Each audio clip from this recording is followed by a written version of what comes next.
Hello everyone, Pandey ji classes में एक बार फिर आप सबका स्वागत करता हूं। स्टूडेंट, आज जो हम बात करेंगे क्रिस्टल्स के बारे में बात करेंगे।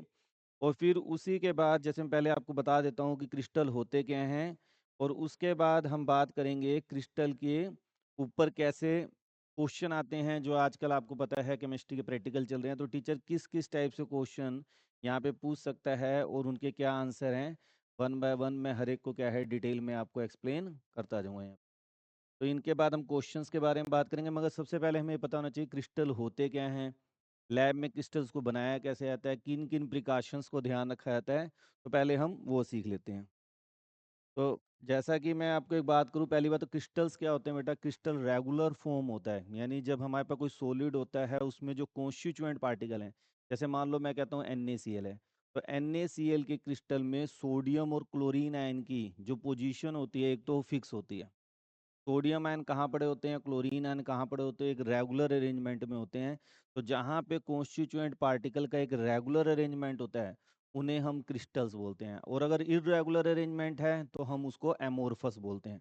तो दो वर्ड इस्तेमाल होते हैं बार बार, एमोर्फस और क्रिस्टल। पहले आपके पास सॉलिड स्टेट नाम का एक चैप्टर था जिसको अब CBSE ने डिलीट कर दिया है, तो उसमें क्रिस्टल और एमोर्फस के ऊपर 2-3 लेक्चर बनते हैं।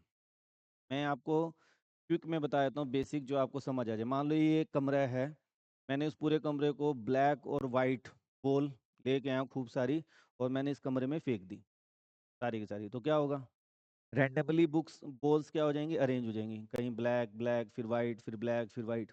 एक ये पैटर्न आप अपनी इमेज में बना लीजिए। दूसरा क्या है कि मैं जो ब्लैक और वाइट बॉल्स लेके आया हूँ उनको मैंने सिस्टमेटिक ढंग से लगाया, एक ब्लैक एक वाइट एक ब्लैक और वाइट, और पूरे कमरे को मैं बाहर से खड़ा होकर देख रहा हूँ। तो रेगुलर अरेंजमेंट कब है, जब मैंने ब्लैक वाइट एक सिस्टम से चल रहा है। तो जो सिस्टेमेटिक अरेंजमेंट आता है कॉन्स्टिट्यूएंट पार्टिकल्स का, उसी को हम क्रिस्टल्स बोलते हैं। और जब मैंने रेंडमली फेंक दिया था तो उसको एमोर्फस बोलते हैं। क्रिस्टल बनाने के लिए आप लैब में क्या करेंगे बेटा, लैब में पहले तो आप एक बीकर लेंगे। बीकर के अंदर आपने जिसका भी क्रिस्टल बनाना है, अगर आप क्लास +1 में हैं तो क्लास +1 में आपके पास ब्लू विट्रॉयल, यानी कि हम क्या बोलते हैं, कॉपर सल्फेट के क्रिस्टल्स आपको बनवाए जाते हैं लैब के अंदर, ठीक है ना। फिर या कई बार मोहर साल्ट के ही बनवा देते हैं, मगर जो क्लास +2 का है तो उसमें मोहर साल्ट आ जाता है। मोहर साल्ट, पोटाशियम, ये आपके क्लास +2 के प्रैक्टिकल हैं क्रिस्टल्स के ऊपर। तो जो बनाने का तरीका है, चाहे वो आपका डबल साल्ट हो या सिंगल साल्ट हो, जो पैटर्न है वो सेम होता है। क्या करते हैं बेटा, हम सॉलिड लेते हैं, जो भी आपका सॉलिड है उसको एक सोलवेंट में जिसमें वो डिजोल्व हो जाता है। इट में भी वाटर, जनरली हम वाटर का इस्तेमाल करते हैं, मगर कई जगह हमें सोलवेंट चेंज भी करना पड़ता है। इथेनॉल में भी क्रिस्टलाइजेशन होती है, डिफरेंट डिफरेंट सोलवेंट के अंदर क्रिस्टलाइजेशन हो जाती है। मेनली जनरली हम वाटर लेते हैं। तो लैब में हम जनरली जो क्या करते हैं, वाटर से करते हैं। मान लो जो क्लास +1 के उन्होंने कॉपर सल्फेट को पानी के अंदर डिजोल्व किया होगा। अब जो क्लास +2 में मोहर साल्ट और पोटाशियम का इस्तेमाल करते हैं, तो इनके बारे में भी बात करता हूँ कि क्या होते हैं। तो उनको जब हम सॉलिड, पहले तो हम मोटी मोटी बात कर लें, इन सॉलिड्स को क्या करते हैं, वाटर के अंदर डिजोल्व करते हैं। डिजोल्व करके क्या करते हैं, सैचुरेटेड सॉल्यूशन बनाते हैं। सैचुरेटेड सॉल्यूशन कौन से होते हैं, when no more solute can dissolve, कि और ज़्यादा सोल्यूट पार्टिकल डिजोल्व ना हो सके। तो जब आपका सैचुरेटेड सॉल्यूशन बन जाता है, फिर हम उसको फिल्टर कर लेते हैं। और फिल्टर करने के बाद हम चाइना डिश लेते हैं, जैसे यहाँ पे आप देख रहे होंगे वाइट कलर की आपके लैब के अंदर आती है। तो उस चाइना डिश के अंदर हम अपना जो सॉल्यूशन आपने फिल्टर किया है उसको डाल लेते हैं। और उसके बाद हम क्या करते हैं बेटा, उसको नीचे से बर्नर है यहाँ से हीटिंग कर रहे हैं, वायर गोज के ऊपर रखते हैं, डायरेक्ट हीटिंग नहीं की जाती है। तो उससे क्या होता है, इसको हम हीट करते हैं। तो जो आपका सैचुरेटेड सॉल्यूशन है बेटा, वो किस में कन्वर्ट हो जाता है, हॉट सैचुरेटेड सॉल्यूशन में। उसको हम तब तक गर्म करते हैं जबकि वो हॉट सैचुरेटेड सॉल्यूशन ना बन जाए। तो हम इसके अंदर क्या करते हैं बेटा, एक ग्लास रोड लेते हैं, आपके पास ग्लास रोड होती है। ग्लास रोड को आप चाइना डिश में डालेंगे, और जब काफ़ी हीटिंग होने के बाद, और उसके बाद हम चाइना डिश जो ये ग्लास है उसके ऊपर हम धीरे से इस तरह करके देखते हैं, थोड़ी देर में ड्राई हो जाता है। अगर उसके ऊपर क्रिस्टल्स यानी सॉलिड पार्टिकल ग्लास रोड के ऊपर दिखने लग जाते हैं, तो हम कहते हैं वो उसका क्रिस्टलाइजेशन पॉइंट है, और हम इसकी हीटिंग को रोक देते हैं। और फिर क्या करना होता है बेटा, आपने इस चाइना डिश को बहुत ही आराम से एक ऐसी जगह पे रख देना है जहाँ पे इसको कोई डिस्टर्ब ना करे। अभी ये क्वेश्चन आएगा वाइवा वोका में कि जब आप क्रिस्टलाइजेशन करते हैं तो कौन कौन से प्रिकॉशंस रखने पड़ते हैं। पहला प्रिकॉशन, ओवर हीटिंग नहीं होनी चाहिए। क्रिस्टल्स की ओवर हीटिंग नहीं होनी चाहिए। ये नहीं है कि आपने रख के भूल गए जी, फिर बाद में आपको याद है हो मैं तो हीटिंग पे कुछ रखा है, फिर मैं उसको उठा के रख रहा हूँ, नहीं। क्रिस्टलाइजेशन पॉइंट आपको थोड़ी थोड़ी देर में चेक करना है। जैसे क्रिस्टलाइजेशन पॉइंट आता है आपने स्टॉप कर देना है हीटिंग को, ठीक है ना। और उसके बाद आपने उसको एक ऐसी जगह पर रखना है डिस्टर्ब ना करें। बार बार अगर आपने मान लो रख दिया, 5 मिनट बाद फिर जाके हिला रहे हैं, तो आपके क्रिस्टल्स नहीं बनेंगे। फिर दूसरे पॉइंट है कि हमको क्रिस्टल को क्या नहीं करना, बताओ, डिस्टर्ब नहीं करना। फिर तीसरा पॉइंट क्या होता है बेटा यहाँ पे, कि स्लो कूलिंग करनी होती है। कई बार हम क्लासरूम में जल्दी क्रिस्टल लाने के लिए हम क्या करते हैं, एक बीकर के अंदर पानी ले लेते हैं, उसके ऊपर रख देते हैं। उससे ये कि टीचर ये दिखाना चाहता है भाई जल्दी क्रिस्टल आ जाए, मगर वो that is not a good pattern. Good pattern तो ये कि आज आपने क्रिस्टल बनाए रख दिए और अगले दिन आके आप उसमें क्रिस्टल्स को देख रहे हैं। तो ये तो हमारी टेक्निक है जिस तरह से हम क्रिस्टलाइजेशन करते हैं। अब कौन कौन से क्वेश्चन वाइवा वोका में क्रिस्टल से पूछे जाते हैं, मैं उनको वन बाय वन आपको एक्सप्लेन कर देता हूँ। तो स्टूडेंट, अब हम किस टाइप से आपसे एग्जाम में, जब आप प्रैक्टिकल आजकल क्लास +2 के चल रहे हैं, तो आपसे कौन कौन से क्वेश्चन पूछे जाते हैं अगर आप क्रिस्टलाइजेशन के कर रहे हैं, तो उनको हम वन बाय वन डिस्कस कर लेते हैं। तो ये मैंने आपके लिए एक PDF फाइल बना रखी है। तो सबसे पहला क्वेश्चन अगर हम ध्यान से देखें बेटा, क्या कह रहा है कि मोहर साल्ट क्या है। एग्जामिनर जनरली आपके पास जो सिलेबस में है, जो बच्चे क्लास +2 में हैं, मोहर साल्ट और पोटाश में। तो मोहर साल्ट होता क्या है पहले तो हमें ये पता होना चाहिए। तो जो मोहर साल्ट है बेटा, वो आपका क्या होता है, ferrous sulphate, ammonium sulphate, 6H2O। पहली बात तो आपको एक एक चीजें याद होनी चाहिए। जैसे ही आपसे कहे मोहर साल्ट क्या है, तो आप कहेंगे it is A double salt. ये क्या है, एक डबल साल्ट है। It is a mixture of ferrous sulphate and ammonium sulphate and 6 molecules of water molecule. ये क्रिस्टलाइजेशन ऑफ वाटर होता है, आपको पता ही है। तो ये हमारा मोहर साल्ट का क्या हो गया फार्मूला। फिर इसमें अगला क्वेश्चन पूछा जाता है कि जो मोहर साल्ट है, इसके अंदर वो पूछ लेगा आपसे आयरन की ऑक्सीडेशन स्टेट क्या है। तो आप कह देंगे जी आयरन की जो ऑक्सीडेशन स्टेट है मोहर साल्ट की, वो क्या होती है, +2 होती है ना। छोटे छोटे क्वेश्चन इसके ऊपर बनते हैं वन बाय वन, उनको हम सीखते आते हैं। तो मोहर साल्ट कोई पूछे आप बता देंगे क्या है। फिर मैंने अभी जैसे वर्ड इस्तेमाल किया डबल साल्ट। अब टीचर आपको कहते हैं भाई डबल साल्ट क्या होते हैं। तो डबल साल्ट क्या होते हैं, it is a equimolar mixture of, equimolar mixture of two salt. दो साल्ट का इक्विमोलर मिक्सचर होता है। इक्विमोलर का मतलब क्या होता है, जिनके नंबर ऑफ मोल्स सेम हो। नंबर ऑफ मोल्स का मतलब क्या है, वेट अपॉन मोलिकुलर वेट, दोनों का क्या होगा, सेम होगा। तो इसमें हम क्या करते हैं, जैसे अभी आपने एक एग्जांपल दिया है मोहर साल्ट, जो मैंने फार्मूला लिखा है, एक तो आप यही दे देंगे, it is equimolar mixture of ferrous sulphate and ammonium sulphate. दूसरा जो आता है बेटा, जो मैं अभी थोड़ी देर पहले वर्ड इस्तेमाल कर रहा था, पोटाश अल्म। पोटाश अल्म भी क्या है, डबल साल्ट है। इसका किसका मिक्सचर है, potassium sulphate, aluminium sulphate, 24H2O। It is a mixture of two salt. Potassium sulphate और एल्यूमिनियम सल्फेट का इक्विमोलर मिक्सचर है, तो उसी को हम क्या बोलते हैं, पोटाश अल्म। अभी क्वेश्चन आएगा पोटाश अल्म क्या है, तब आप ये सारा बता देंगे, ठीक है। तो ये छोटे छोटे क्वेश्चन बनते हैं कि क्या क्वेश्चन क्लियर हो गया यहाँ तक आपको। अब अगला क्वेश्चन जो बनता है बेटा यहाँ पे, हाँ चलो अभी डबल साल्ट डिफरेंस आएगा ना। चलो नेक्स्ट क्वेश्चन देखते हैं, third. What is the oxidation state of iron in मोहर साल्ट, बता देंगे आप, +2। What is the difference between double salt and complex compound. ये आपका कोऑर्डिनेशन केमिस्ट्री का सबसे पहला क्वेश्चन बनता है कि भाई डबल साल्ट और कॉम्प्लेक्स कंपाउंड में क्या डिफरेंस है। तो डबल साल्ट जो अभी आपने एग्जांपल दिया था, जैसे मान लो मैं मोहर साल्ट की बात कर लूँ, ferrous sulphate, ammonium sulphate, 6H2O, ये था हमारा। और अगर मैं कॉम्प्लेक्स कंपाउंड की बात करूं, K4FeCN6, कोई भी एग्जांपल आप ले सकते हैं, जरूरी नहीं कि यही एग्जांपल लिखना। जो भी आपको कोऑर्डिनेट कॉम्प्लेक्स कंपाउंड का एग्जांपल पता है वो आप यहाँ पे लिख लेंगे। फिर आप कहेंगे जो मोहर साल्ट है ये इक्विमोलर मिक्सचर है टू साल्ट का, मगर ये भी क्या करता है, साल्ट से बनता है, जब पोटाशियम साइनाइड, आयरन साइनाइड, इनके मिक्सचर से बना है। बट दे मे और मे नॉट बी इक्विमोलर, ये हो भी सकते हैं नहीं भी हो सकते हैं। दूसरी बात, जो डबल साल्ट होते हैं, इनको जैसे ही हम वाटर में डिसोल्व करते हैं, ये कंप्लीटली डिसोशिएट हो जाते हैं अपने आयंस के अंदर। इसमें डिसोशिएट हो जाते हैं आयंस के अंदर।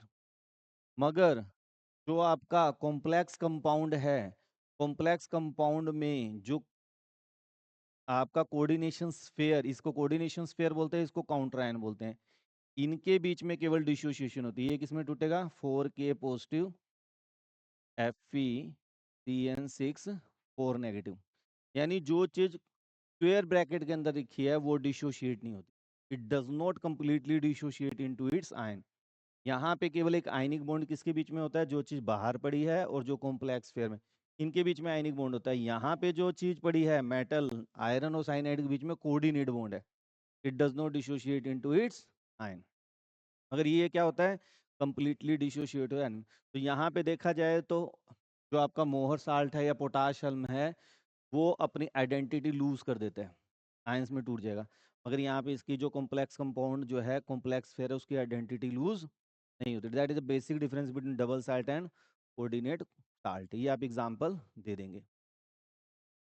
नेक्स्ट क्वेश्चन देखते हैं हम क्या है। What will happen when concentrated sulphuric acid is added instead of dilute? जब हम क्रिस्टलाइजेशन करते हैं बेटा तो हम क्या करते हैं? पोटाशियम की क्रिस्टलाइजेशन कर रहे हैं या मोहर साल्ट क्रिस्टलाइजेशन करते हैं तो आपने पोटाशियम सल्फेट, एल्यूमिनियम सल्फेट ये तो डाल ही दिया, साथ में हम थोड़ा सा डिल्यूट सल्फ्यूरिक एसिड डालते हैं। अगर वो कहता है कंसनट्रेटेड डाल देंगे तो क्या होगा? कंसनट्रेटेड क्यों नहीं डालते? इसी तरह अगर आपको ध्यान हो कि MnO4 की जब आप टाइट्रेशन करते हो वहाँ पे भी हम सल्फ्यूरिक एसिड इस्तेमाल करते हैं, मगर वो एक अलग कॉन्सेप्ट है, उसके ऊपर मैं आपको अलग से वीडियो बनाऊंगा MCQ टाइट्रेशन के ऊपर, ठीक है। अभी हम फिलहाल क्रिस्टलाइजेशन पे ही रहते हैं। तो व्हाट विल हैपन, तो वो कह रहा है कि हम करेंगे क्या। देखिए बेटा, आप लोगों को पता होना चाहिए कि जो कंसंट्रेटेड सल्फ्यूरिक एसिड है ये स्ट्रॉन्ग ऑक्सीडाइजिंग एजेंट है। क्या है? स्ट्रॉन्ग ऑक्सीडाइजिंग एजेंट है ये स्ट्रॉन्ग ऑक्सीडाइजिंग एजेंट है। तो ये क्या करता है बेटा, जो आपका साल्ट है, जैसे मान लो मैंने फेरस सल्फेट लिया, वहाँ पे Fe2 पॉजिटिव है, तो Fe2 पॉजिटिव को किस में कन्वर्ट कर देगा? Fe3 पॉजिटिव में कन्वर्ट कर देगा। अगर कंसंट्रेटेड है, हम केवल डाइल्यूट ही क्या करते हैं? इस्तेमाल करते हैं। यहाँ तक क्लियर है आपको? तो इसलिए हम करते हैं to avoid the oxidation of iron Fe2 positive into Fe3 positive. और डाइल्यूट में ऐसा नहीं होता। अभी बल्कि ये भी क्वेश्चन अराइज होगा कि भाई डाइल्यूट क्यों डालते हैं? तो वो इसलिए डालते हैं डाइल्यूट सल्फ्यूरिक एसिड।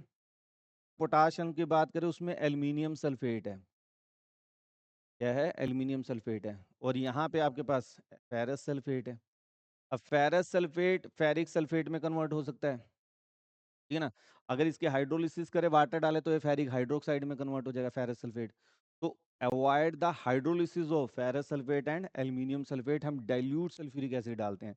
क्यों? जैसे मैं आपको एल्यूमिनियम सल्फेट के साथ अगर आपको बताऊं, तो अगर ये वाटर के प्रेजेंस में केवल एल्यूमिनियम सल्फेट जब प्रेजेंट हो खाली, जब हम डालते हैं तो ये वाटर के साथ रिएक्शन करके एल्यूमिनियम हाइड्रोक्साइड में कन्वर्ट हो जाता है। और क्या कन्वर्ट हो जाता है? H2SO4 बन जाता है। यहाँ पे H2SO4। अब इसकी बैलेंसिंग कर लें तो यहाँ पे 6 मोल एल्यूमिनियम के 2 और यहाँ पे 3H2। ये आपकी बैलेंसिंग रिएक्शन होगी। अब ये रिएक्शन अगर होगी तो एल्यूमिनियम सल्फेट किस में कन्वर्ट हो जाएगा? एल्यूमिनियम हाइड्रोक्साइड में। हमको एल्यूमिनियम हाइड्रोक्साइड नहीं चाहिए, हमें एल्यूमिनियम सल्फेट ही चाहिए। हम चाहते हैं कि इसकी हाइड्रोलिसिस ना हो, तो हम डिल्यूट सल्फ्यूरिक एसिड डाल देंगे। उससे क्या होगा? अगर आपको पता है राइट हैंड साइड में अगर सल्फ्यूरिक एसिड ज़्यादा है तो ये इक्विलिब्रियम किधर शिफ्ट हो जाएगा? इधर। ये रिएक्शन को इधर जाने ही नहीं देगा। तो हमारा रिएक्टेंट यही रहेगा एल्यूमिनियम सल्फेट। तो एल्यूमिनियम सल्फेट की हाइड्रोलिसिस रुक जाती है डाइल्यूट सल्फ्यूरिक एसिड की प्रेजेंस में। तो एक हम इसलिए क्या करते हैं, यहाँ पे डालते हैं। छोटे छोटे क्वेश्चन आपसे एग्जाम में पूछे जाते हैं। नेक्स्ट क्वेश्चन है, व्हाट इज द पोटाशियम? मैंने आपको बता ही दिया क्या होता है potassium. What is the shape of crystal of potassium? जो क्रिस्टल होता है वो क्या होता है बेटा? ओक्टाहेड्रल शेप होती है, ध्यान रखना। पोटाशियम की जो शेप होगी वो क्या होगी? Octahedral shape. What is the shape of crystal of potassium formed? पहले गया द सेम क्वेश्चन आ गया, ठीक है। अगला क्वेश्चन देखें, what is the action of heat in potassium? जो पोटाशियम है आपका, पोटाशियम सल्फेट, एल्यूमिनियम सल्फेट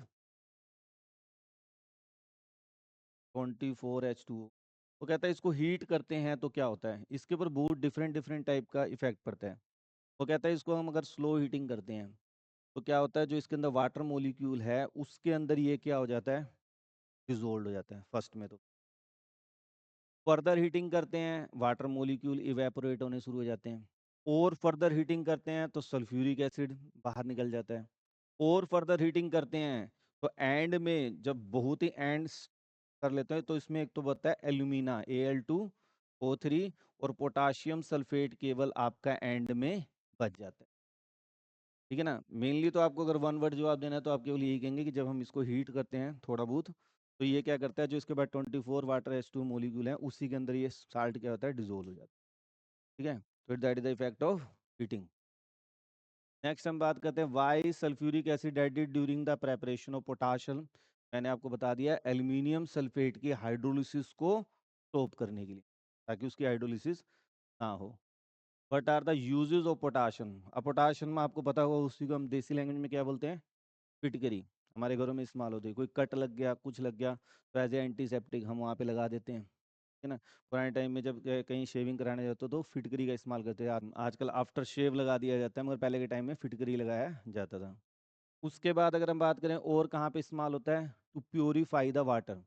पानी को प्योरीफाई करें, पहले हीटिंग करें, पोटाशियम हम फिटकरी कई लोग पानी में डाल देते हैं, और उसमें क्या होता है, जितने भी कंटामिनेटेड पार्टिकल्स हैं, यानी जो वाटर के अंदर अनवांटेड पार्टिकल हैं, उन सबको कोलाइड बना देता है और वो नीचे बैठ जाते हैं, फिर हम पानी को फिल्टर करके पी लेते हैं। वाटर प्योरीफायर में भी पोटाशियम का क्या किया जाता है, यूज़ किया जाता है। नेक्स्ट देख लेते हैं, लास्ट क्वेश्चन क्या है, how does potassium help in purification of water. ये मैंने अभी आपको एक्सप्लेन ही कर दिया। तो ये बेसिक कुछ इंपॉर्टेंट क्वेश्चन है जो क्रिस्टलाइजेशन के ऊपर आपसे प्रैक्टिकल वाइवा के दौरान पूछे जाते हैं। और अगर किसी बच्चे को लगता है कि सर हमसे ये डिफरेंट क्वेश्चन पूछा गया, उसका जवाब हमें चाहिए, तो आप कमेंट बॉक्स में मेंशन करें, उसको भी मैं आपको बताऊंगा। नेक्स्ट वीडियो में अलग क्लास में हम देखेंगे टाइट्रेशन से रिलेटेड क्या क्वेश्चन पूछे जाते हैं, फिर साल्ट एनालिसिस से रिलेटेड क्या क्वेश्चन पूछे जाते हैं। तो आपकी वाइवा वो होगा कि एक मैं आपको जितने भी क्वेश्चन पूछे जाते हैं उनको एक्सप्लेन करूंगा। नेक्स्ट वीडियो में बहुत जल्दी मिलते हैं। Thank you, have a nice.